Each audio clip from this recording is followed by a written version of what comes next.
Hi, my name is Chad, and this is my time.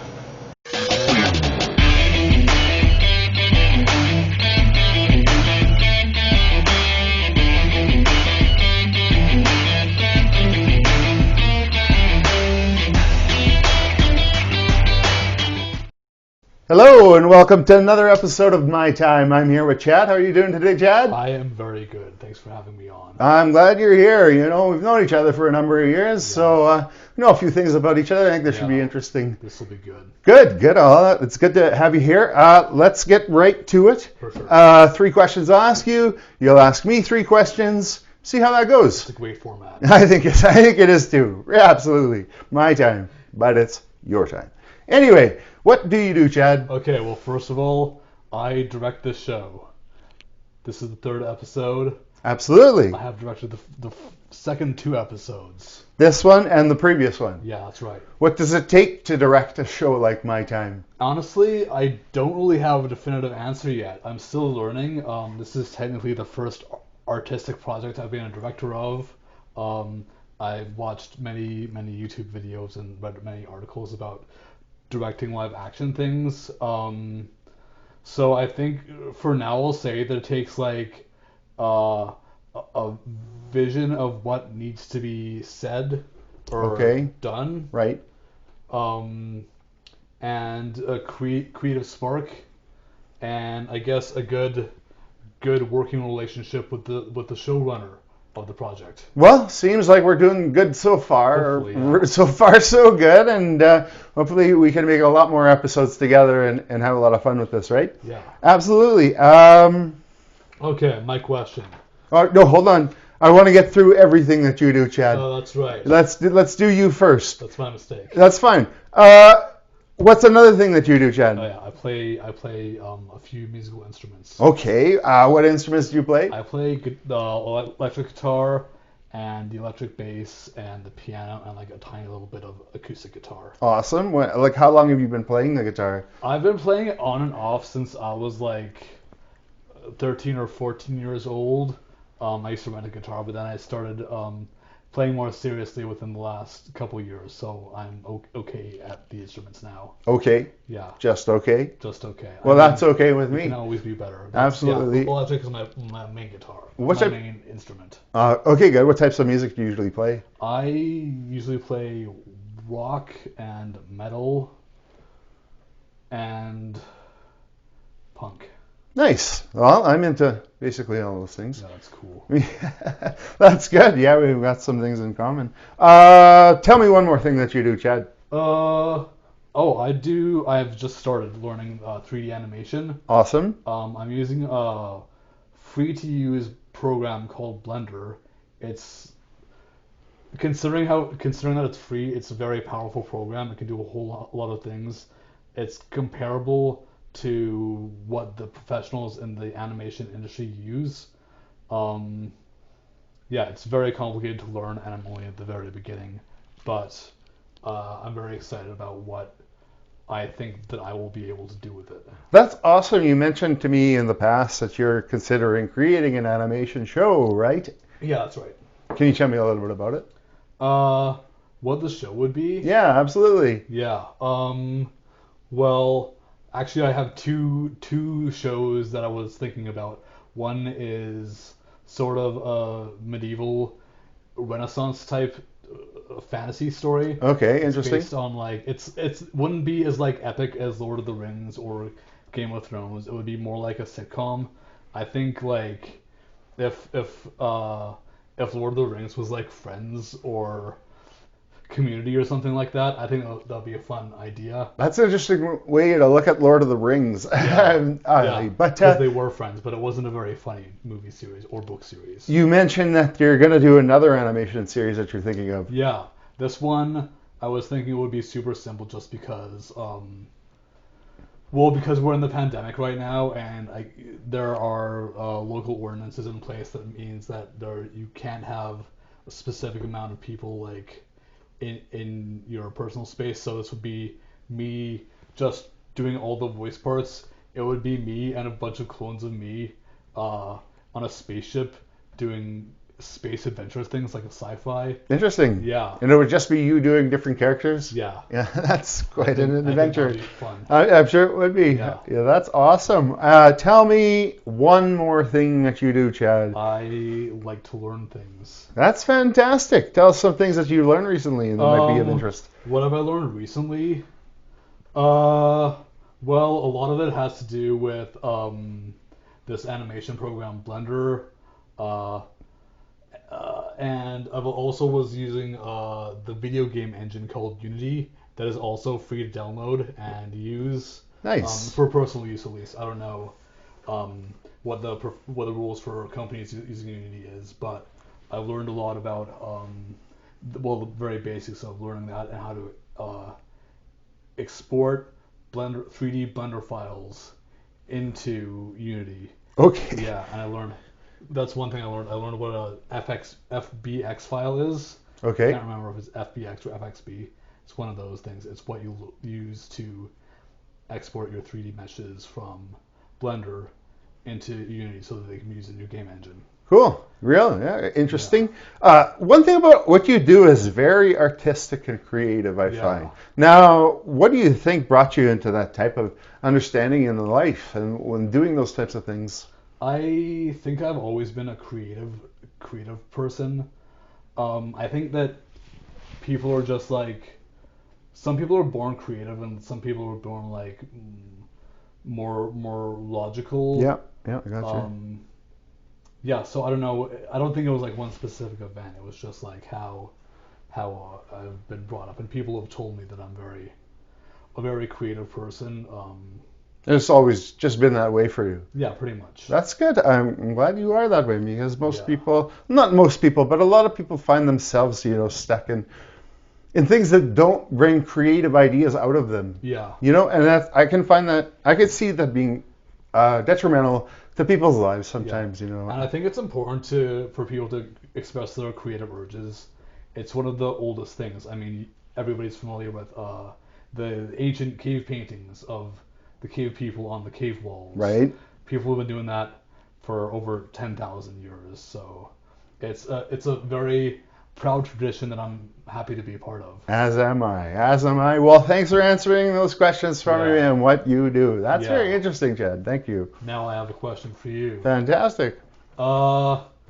What do you think about America? Are you optimistic for its future? Is it like a good system?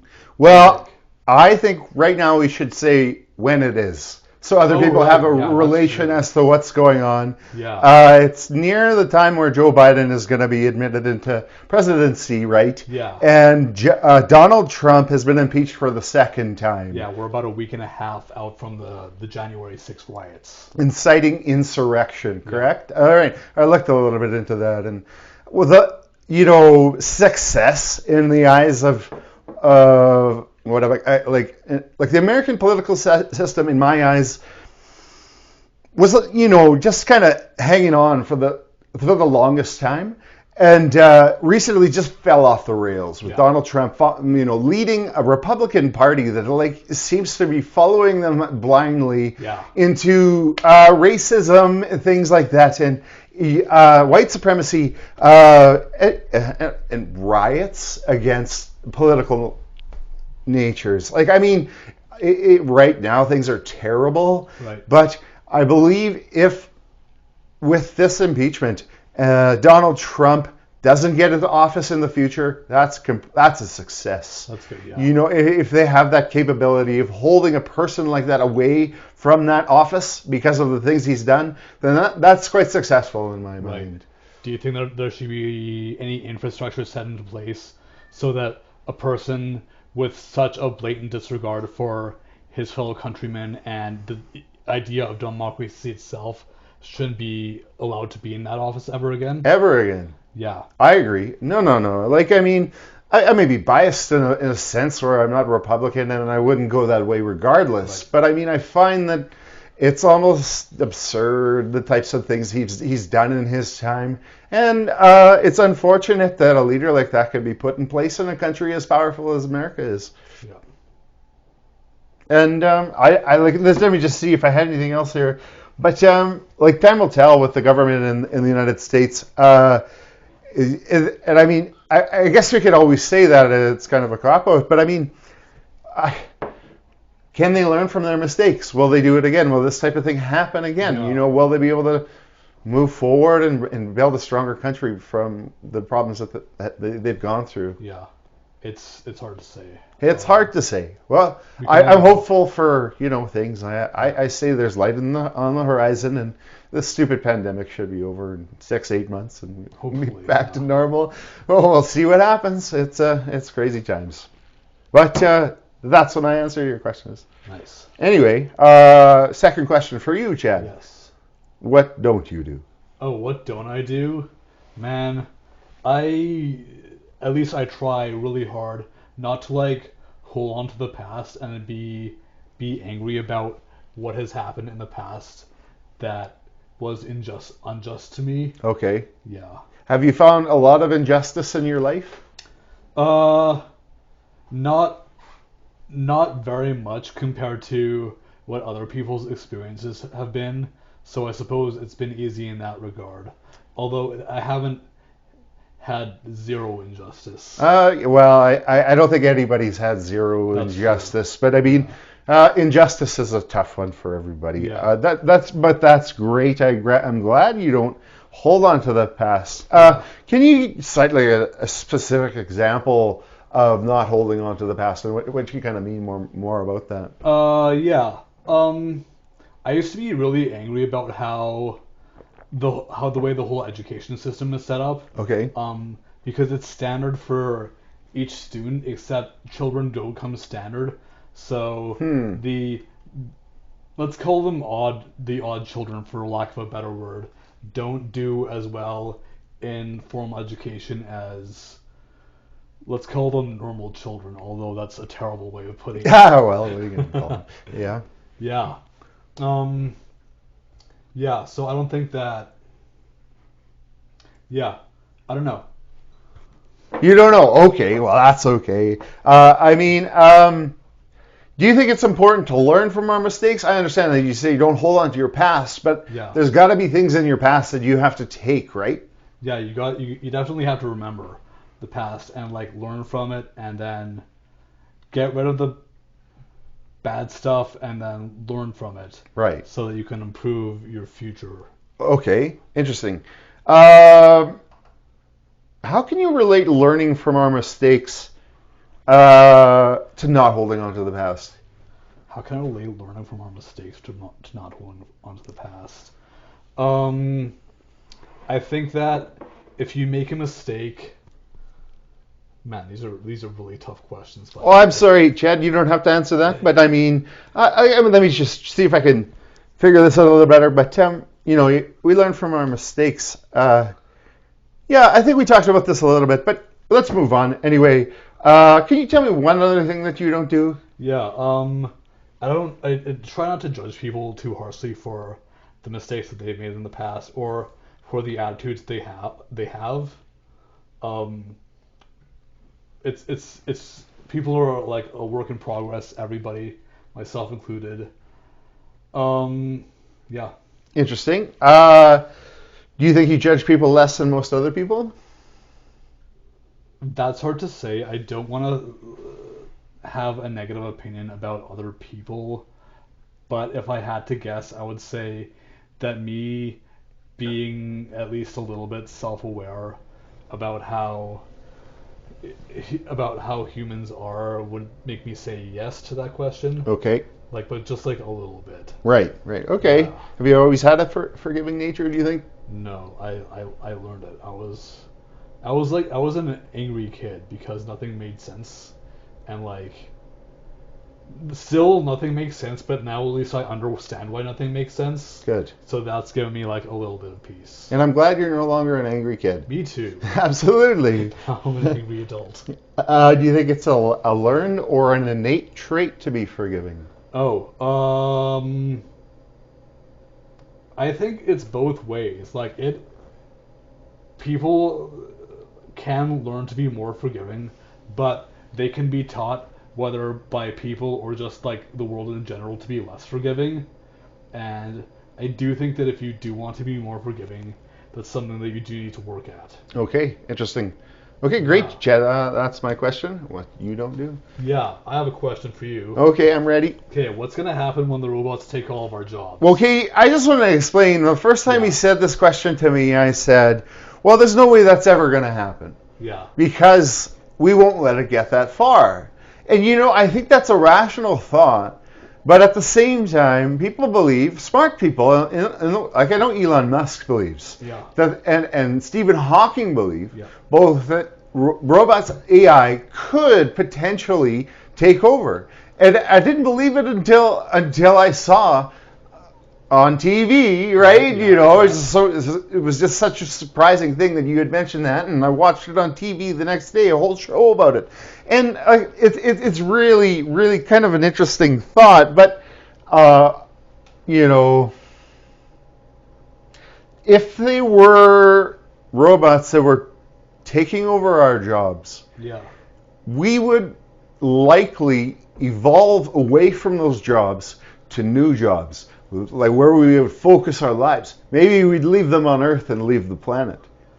Whoa, hold on. Are you saying that we would leave all the robots on Earth? Well, maybe not all. Yeah, maybe some of them would come with us. But I mean, they would be working for us always. In my opinion, in my mind, that's how I see it. I don't think there's any way that a robot would ever take me over. I would knock him in the head with my axe, man. I swear. No, but I mean like, robots were getting faster at or more complex at an exponential rate, and actual AI in which a robot is capable of like having a conversation. Mm-hmm. In 10 years, you could invite a robot onto your show and he would do a better job of talking than I am. Well, at that point, that's why I've spoken to somebody else about this, and like we both think that regulations would need to be put in place to monitor who's creating the AI and the robot to see what they're creating, like because it would have to be it would have to be monitored. But that's going to open the door to an illegal AI black market, isn't it? Well, you're going to have illegal robots, and are they going to have civil rights?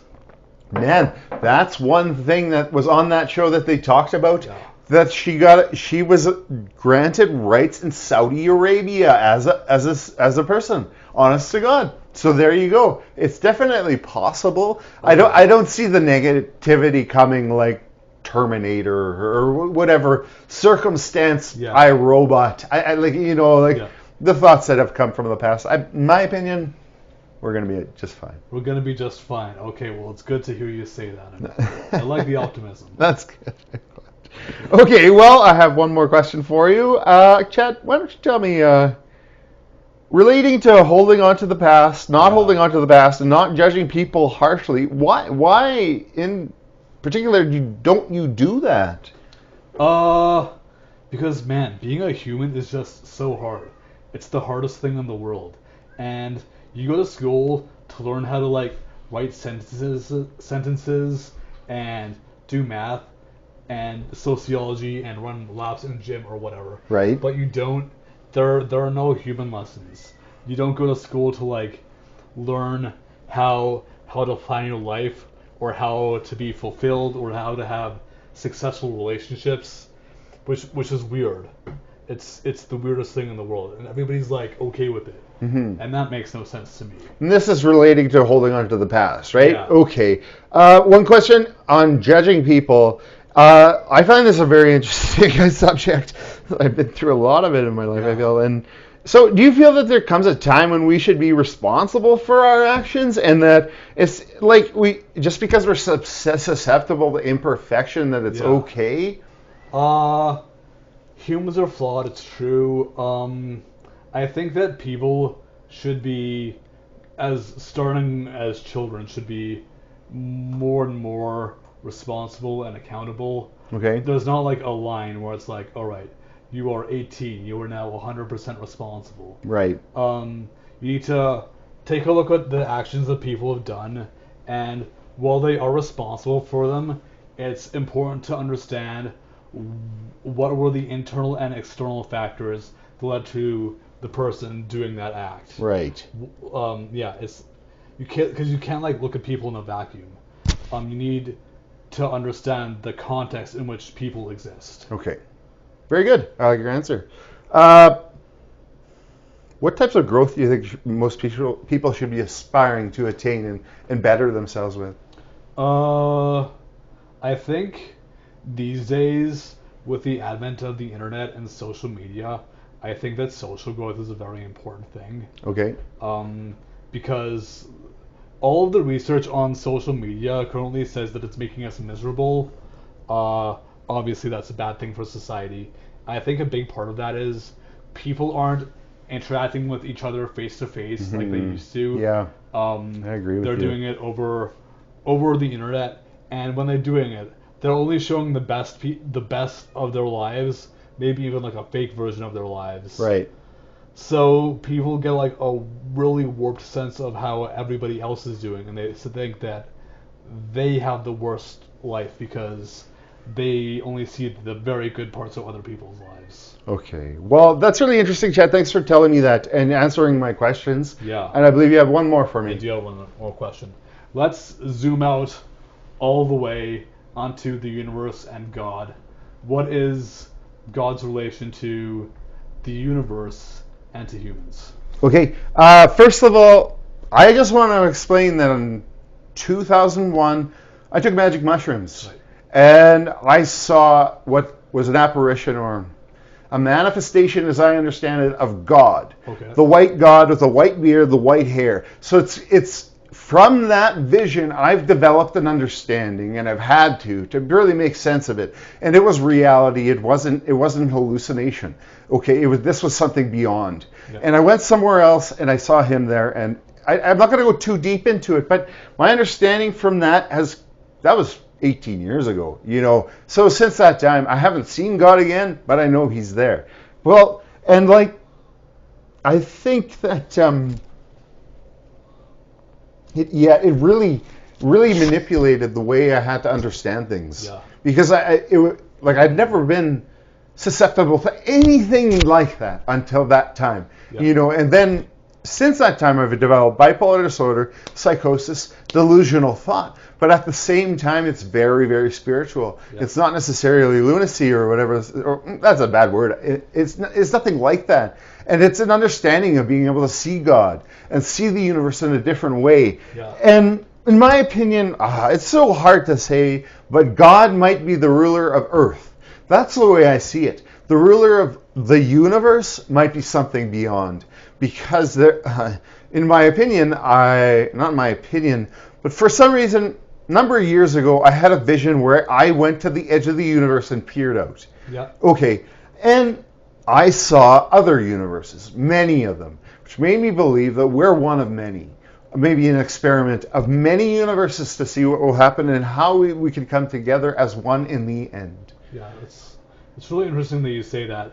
The image of you poking your head outside the universe, because the first time you told me that story, that reminded me of something that I saw a long time ago called the Flammarion engraving. Right. Which is basically an old picture in an old book that showed basically the same thing that you did.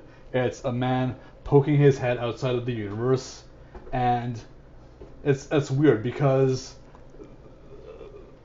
you were on magic mushrooms at that time, right? No, that was... Or was that another time? Might have been a delusional manic episode that I had that experience. I see. Yeah. Well, it's weird because you did experience God on mushrooms. That was the most beyond they've ever gone. Yeah. I'll tell you that's that. That's like if people, even if they don't know about like acid and magic mushrooms, they say that's the thing that people know about it. Like you take these drugs and then you see God, and it's so weird because psychedelic substances are like one of the least studied things in humanity. Well, the one thing I heard is that they're using them at end of life to help them cope with death. You know, and well, I can see why. Yeah. If you can if they can bring you, and what I've heard that mushrooms and psychedelics can bring you to the divine, or to a different type of level, a different type of understanding. Yeah. But indeed is a good question, and I enjoyed answering that. And it brings you like not like physically up like into space, like, but to higher dimensions.